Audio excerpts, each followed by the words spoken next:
Manchester United down to 10, and Haaland leaps, and did it go over the line? The referee looks at his watch and says goal! The goal line technology confirming that Erling Haaland's attempt had indeed crossed the goal line. Manchester United trying to get numbers back. Haaland!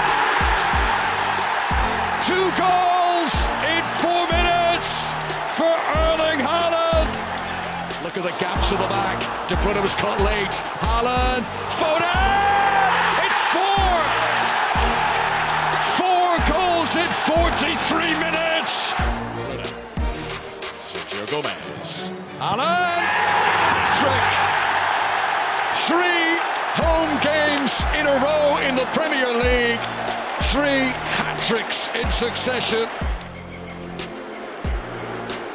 Foden. It's another hat-trick!